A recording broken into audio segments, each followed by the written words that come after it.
Ամեն առաջինը, որ կուզեմ արձանագրել, այն է, որ այս այցերի փոխադարձ այցերը, որ տեղի ունեցան, սկզբից մեր ադրբեջանցի գործընկերները եկան Հայաստան, հիմա մենք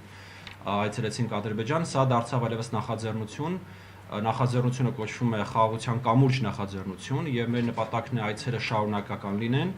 այսինքն սա ոչ թե մեկ անգամյա ակցիա լինելու, այլ լինելու է շարունակական ֆորմատ, լինելու են թե Հայաստան այլ այցեր ադրբեջանցի փորձագետների եւ քաղաքասարակության ներկայացուցիչների, թե Ադրբեջան այցեր Հայաստանի քաղաքասարակության ներկայացուցիչների եւ փորձագետների։ Ինչպես տեղյակ եք, սա պատասխան այցներ, որ տեղի էր ունեցել մեկ ամիս առաջ ադրբեջանական այցինի պատասխան։ Ես համացանցում տեսա, որ բավականին ակտիվ քննարկում էին որոշ տեխնիկական մանրամասներ այցի, մասնավորի այնտեղ ինքնաթիռով գնալը։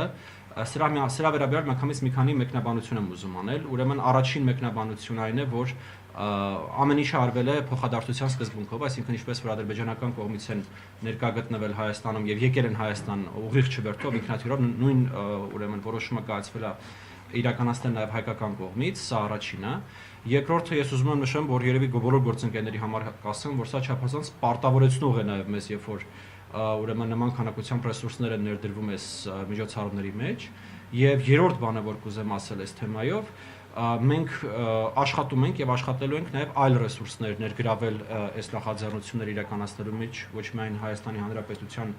պետական բյուջեից հատկացումներ որպես լինեն, այլ նաեւ միջազգային գործընկերներից, միջազգային կազմակերպություններից, որպեսզի հարկատուների հաշվին տեղի ունեցող միջոցառումների բեռը թեթևացնենք, այսպես ասենք։ Դա ինքնաթիռ հետ կապված, նաեւ նկատեցի բավականին մեծ հարցեր անվտանգության հետ կապված մտահոգությունները, ինչպես որ Հայաստանում, այնպես էլ Ադրբեջանում պատկան մարմինները ներգրաված էին այցի կազմակերպման եւ անվտանգության ապահովման մեջ, այդ առումով պետք է ասեմ, որ մենք հարցրել ենք իհարկե մեր ադրբեջանցի գործընկերներին, իրենք ինչպես էին իրենց գում Երևանում եւ իրենք պատասխանել են բավականին անվտանգ, նույնը կարող եմ ասել նաեւ մեր մասով, ուրեմն անվտանգության վերաբերյալ։ Ուրեմն Ինչպես նշեցի, այցերը շարունակվելու են, այսինքն լինելու են թե հայկական պատվիրակություններ Ադրբեջանում, թե ադրբեջանական պատվիրակություններ Հայաստանում։ Մի քանի ուղերձ, որ մեր հանդիպման ժամանակ Ադրբեջանի նախագահի օգնականի հետ ինքը խնդրել է, որպեսզի մենք փոխանցենք Հայաստանի հասարակությանը։ Առաջինը այն է, որ ուրեմն պատերազմը ավարտվել է, Ադրբեջանի համար այլևս պատերազմ չկա, որ կոնֆլիկտը ավարտվել է, որ հայ-ադրբեջանական կոնֆլիկտը իրենց համար ավարտված է, որ իրենք ուզում են այս չպատերազմ վիճակից կառուցեն խաղաղություն եւ գնան դեպի խաղաղություն եւ իրենց համար չափազանց կարեւոր է այս մեսեջը մեր միջոցով, ինչպես իրենք նշեցին, փոխանցել Հայաստանի հասարակությանը, որ իրենք ցանկանում են Հայաստանի հետ համապարփակ եւ երկարաժամկետ խաղաղություն կառուցել ու պատրաստ են այդ ճանապարհով գնալ առաջ եւ որ երևի թե նաեւ չափազանց նորից կարեւոր է, որ Ադրբեջանը Հայաստանի նկատմամբ որևէ տարածքային պահանջ չունի։ Սրանք այն բառացի ուղիղ մեսեջներն են, որոնք ինչպես նշեցի, Ադրբեջանի նախագահի օգնականը մեզ խնդրել էր փոխանցել Հայաստանի հասարակությանը։ Ես ուզում եմ նաև մի քանի մեկնաբանություն անել այն արձագանքների հետ կապված, որոնք որ մենք տեսնում ենք թե Հայաստանում իրականում, թե որոշ չափով նաև Ադրբեջանում։ Դա բարկությունն է, չվստահությունն է, նեղսերտվածությունն է եւ այլն, ինչը բավականին բնական է մեր գնահատմամբ 35 տարվա նման մակարդակի, նման խորության թշնամանքից, ատելությունից, դեհումանիզացիայից, ապա մարդկայնացումից հետո երևի հայ-ադրբեջանական կոնֆլիկտը միակ կոնֆլիկտը չէ, որտեղ այս ֆենոմենները տեղի ունեցել, բայց ինքը իր ատելության մակարդակով եւ թշնամանքի գեներացման մակարդակով ինչ որ չափով նաեւ այո ունիկալ կոնֆլիկտ է եւ մեզ շատ մեծ աշխատանք է սպասում այդ հարցերը լուծելու եւ այդ զգացողությունները հաղթահարելու ուղղությամբ։ Նորից եմ ուզում կրկնել, սա ընդ որում երկկողմանի ֆենոմեն է։ Ես ուզում եմ այսպեսի բան ասել, որ երբ որ ադրբեջանցի փորձագետներն ու քաղաքասարակության ներկայացուցիչներն էին Հայաստանում, մենք տեսանք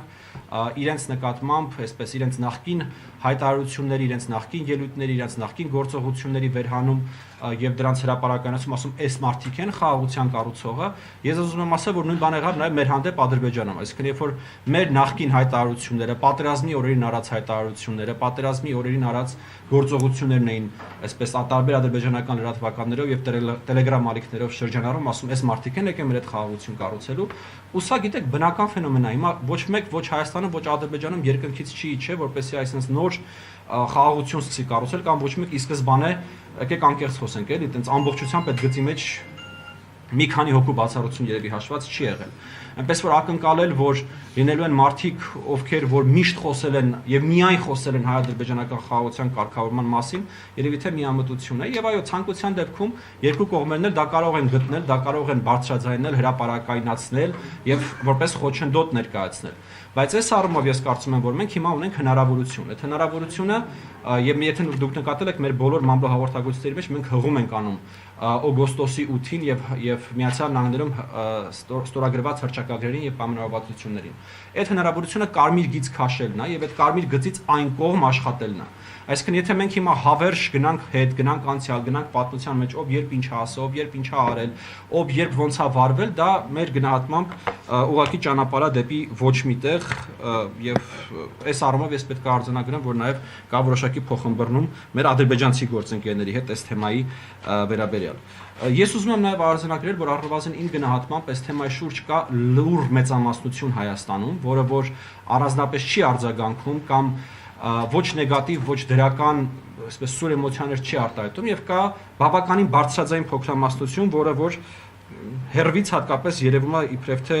այսպես հասարակական ընդվզում այս թեմայի շուրջ։ Երկու մեկնաբանություն էլ քաղաքական դաշտում տեղ գտած ուրեմն արձագանքների վերաբերյալ ես ուզում եմ արձանագրել, որ այն էմոցիոնալ ֆոնը, որը որ ես նկարագրեցի, որ Հայաստանում կա այդ ուրեմն բարկացվածությունը, նեղսերտվածությունը, անվստահությունը,